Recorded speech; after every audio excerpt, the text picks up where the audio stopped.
The all-new Yamaha NMAX 155 TechMax version 2025 model. Silipin natin ngayong araw. Tara!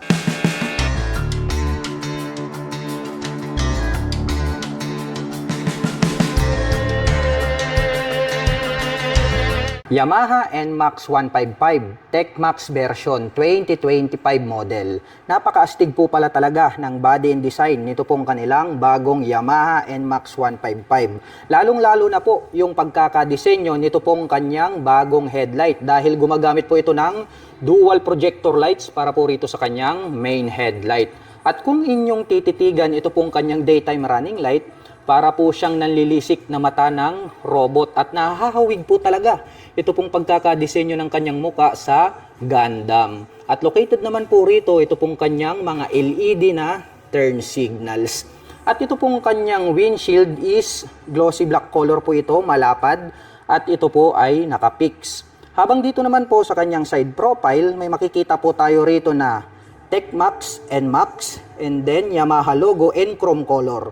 Dito po natin marirecognize ito pong premium variants nito pong Yamaha NMAX 155. Dumako naman po tayo rito po sa kanyang front suspension.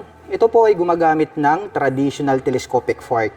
Combination po ng matte black at dark magma, ito pong kanyang front fender. At ito po ay equipped with single rotor disc brake with single pot caliper na black color. At ito po pala ay meron na po siyang ABS, also known as anti-lock braking system. At ito po ay naka-dual channel ABS. So meaning to say, magmura po rito sa harapan hanggang doon sa likuran ay meron na po siyang anti-lock braking system. So para po sa mga hindi pa nakakaalam, ito pong ating ABS, ito po yung pinaka-safe na preno nowadays. From the word anti-lock ay hindi po maglalak yung inyong mga preno dito po sa harapan o likuran pagdating po sa mga sudden stop. Dahil nga po ang ABS ay nakakapagbigay po ito ng smooth na braking power. Mapunta naman po tayo rito po sa kanyang cast wheel. Gold color po pala ang cast wheel nito pong kanilang TechMax version. At ang sukat naman po ng kanyang gulong rito po sa harapan, ito po ay mayroong sukat na 110 by 70-13. At ito po ay naka-tubeless na. Mapunta naman po tayo rito sa bandang gitna.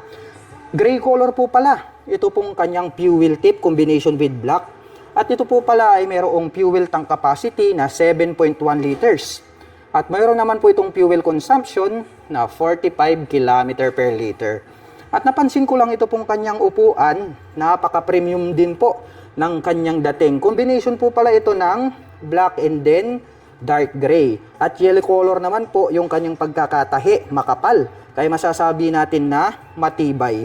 At napakalambot din po nito pong kanyang upuan. Kaya napaka-komportable po niyang sakyan. Buksan naman po natin ito pong kanyang underseat compartment para makita po natin ito pong kanyang seat storage. Pabilog po ito at malalim rito sa bandang unahan. Sa tansya ko naman po ay kasyang-kasya naman po rito ang isang full face helmet. At bukod dyan ay marami na rin po kayong mailalagay rito na personal na gamit. Close po natin ito pong kanyang upuan. Itim po ang kulay nito pong kanyang V-shape design na integrated na grab bar. At dito po sa kanyang side profile, dark magma po ito, naka-emboss. And then may nakalagay naman po rito na NMAX 3D emblem na bronze color. At combination po pala ito ng dark magma, black and then silver color dito po sa bandang harapan. At ito pong kanyang pillion board, napakalapad po pala. Habang aking tinititigan, more spacious po ito pong kanyang footboard. At mayroon naman po itong footrest extension. At mayroon naman po itong rubber cover on top na anti-slip. At ang Yamaha NMAX TechMax version ay mayroon po itong 770mm na seat height. Ngayon naman po ay susubukan nating sakyan para malaman natin kung gaano nga ba ito kataas. Napakababa po pala nito. Malaki lang po siyang tignan pero ang kagandahan niyan ay friendly po yung kanyang seat height at ground clearance. Kaya kung inyong makikita ay talagang lapat na lapat yung ating paa. At para po sa mga magtatanong, ang aking height is 5'6 po. At talagang masasabi ko na more comfortable po ito para sa mga tulad ko na 5'6 in height. Ganito naman po siya sa side view. Kitang-kita nyo naman, lapat na lapat yung ating mga paa. At sa tansya ko naman ay kayang-kaya po itong i-manage na mga 5 platin above. At dito naman po sa kanyang side stand, equipped na po pala ito ng side stand engine cut-off switch. So once po na naka-engage itong kanyang side stand ay hindi na po mag-o-on at tatakbo itong ating scooter. Kaya safe na safe tayo pagdating po rito sa kanyang engine kill switch. At chrome color naman po, ito pong kanyang pillion step para sa ating back rider, not fadable. Kaya maganda po yan dahil alloy na po siya. At ito pong kanyang engine CVT cover, black color po ito, nagkaroon ng 3 pins. And then may naka-intact naman po rito na Yamaha.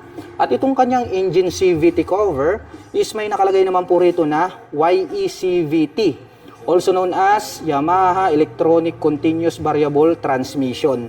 Dahil ito na nga po yung kanilang pinakabago at pinaka-most powerful na engine design. At bago na po pala ito pong kanyang dual digital meter panel display. Meron po siya rito sa bandang itaas at mas malaki naman po ito pong kanyang digital display dito sa bandang ibaba. At nagkaroon po siya rito ng mga light indicators hanggang rito sa bandang itaas.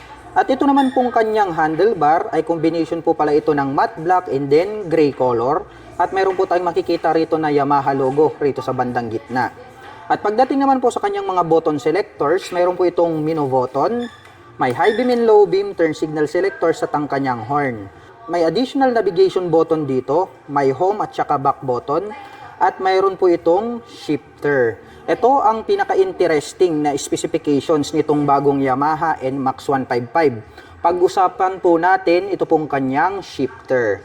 Dito po sa kanyang shifter, mayroon po itong dalawang pinaggagamitan. So isa-isahin natin. Unang-una po, yung kanyang shifter ay pwede po natin itong gamitin pagdating po sa arangkada.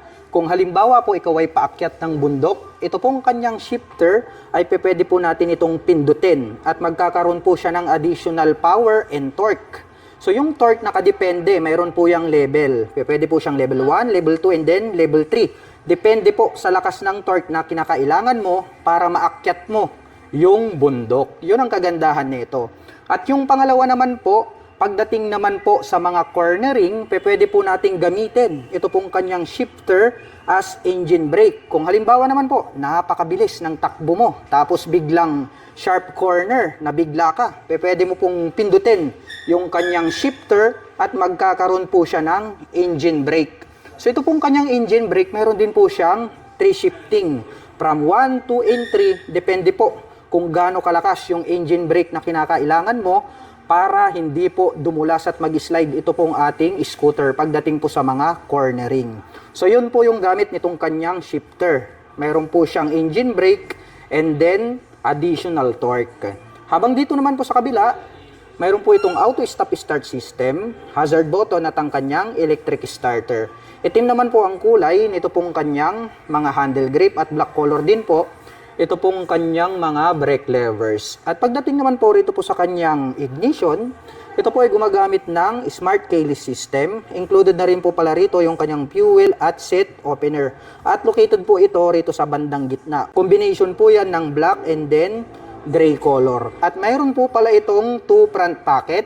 Dito po sa kabila, mayroon pong door. Buksan po natin. Medyo malalim din po ito at pwede po tayong maglagay rito ng gloves. Habang dito naman po sa kabila, mas malalim po ito, maluwag at open po ito. Pwede po tayong maglagay rito ng bottled of mineral water, mobile phones, etc. At bukod dyan, meron na rin po pala siyang integrated na USB Type-C port. Gagamit ka na lang po rito ng USB cable, ay pwede ka na pong mag-recharge ng inyong mga dalang mobile phones and gadgets. At dito naman po sa bandang gitna, may nakalagay naman po rito na Yamaha Motorcycle Connect, also known as Y-Connect. So pwede po nating i-connect yung ating mga mobile phones para ma-access po natin yung internal system nito pong Yamaha NMAX. Gaya po ng last parking location and then engine check warning, etc. Silipin naman po natin ito pong kanyang taillight. Bago na rin po pala yung pagkakadesenyo nito pong kanyang taillight. More aggressive din po yung kanyang dating. Dito po sa bandang itaas, nandirito po yung kanyang brake light. At mayroon naman po tayong Yamaha logo na chrome color makikita rito sa bandang gitna. At located naman po rito sa bandang ibaba, ito pong kanyang mga LED na turn signals. At ito po yung kanyang plate light, ito pong naka-emboss na to. At ito pong kanyang rear fender, ang kanya pong nagsisilbing plate holder. At mayroon po siyang light reflector dito sa bandang ibaba. At mayroon pa po rito sa magkabila, bilog naman po yan. At pagdating naman po rito po sa kanyang rear suspension, ito po pala ay equipped with Dual sub-tank shock absorber. Impressive, no? Naka-dual sub-tank shock absorber na po siya ngayon. At ito pong kanyang canister is bronze color po siya. At itim naman po ang kulay nito pong kanyang coil spring. Mapunta naman po tayo rito po sa kabila. Silipin naman po natin ito pong kanyang rear braking system. Ito po ay gumagamit ng single rotor disc brake with single pot caliper na black color. At gaya nga po ng sabi ko sa inyo, mayroon na po itong ABS sa harap at likod. Gold color naman po ang kulay nito pong kanyang cast wheel. At ang sukat naman po ng kanyang gulong rito po sa likuran, ito po ay mayroong sukat na 130 by 70-13. At ito po ay naka-tubeless na. At ito pong kanyang stock pipe, all black po ito hanggang itong kanyang head protection guard. At mayroon naman po itong single exhaust. At ito po pala ay gumagamit ng liquid cooled para po rito sa kanyang cooling system. At pag-usapan naman po natin ang kanyang engine specifications. Ang Yamaha NMAX TechMax ay meron po itong 155 cubic centimeter engine displacement. Naka single cylinder, single overhead cam, 4-stroke with 4 valve. At nakakapag-provide po ito ng maximum power na 11.3 kW at 8,000 RPM. Habang nakakapagbigay naman po ito ng maximum torque na 14.2 Nm at 6,500 RPM. At ang presyo po ng pinakabagong Yamaha NMAX 155 TechMax version 2025 model ay nagkakahalaga po ito ng 175,900 pesos. At kung gusto mo naman pong kumuha ng hulugan ay kailangan mo pong mag-down payment ng 39,800 pesos. At mayroon naman po itong 7,501 pesos sa loob po yan ng 3 taon.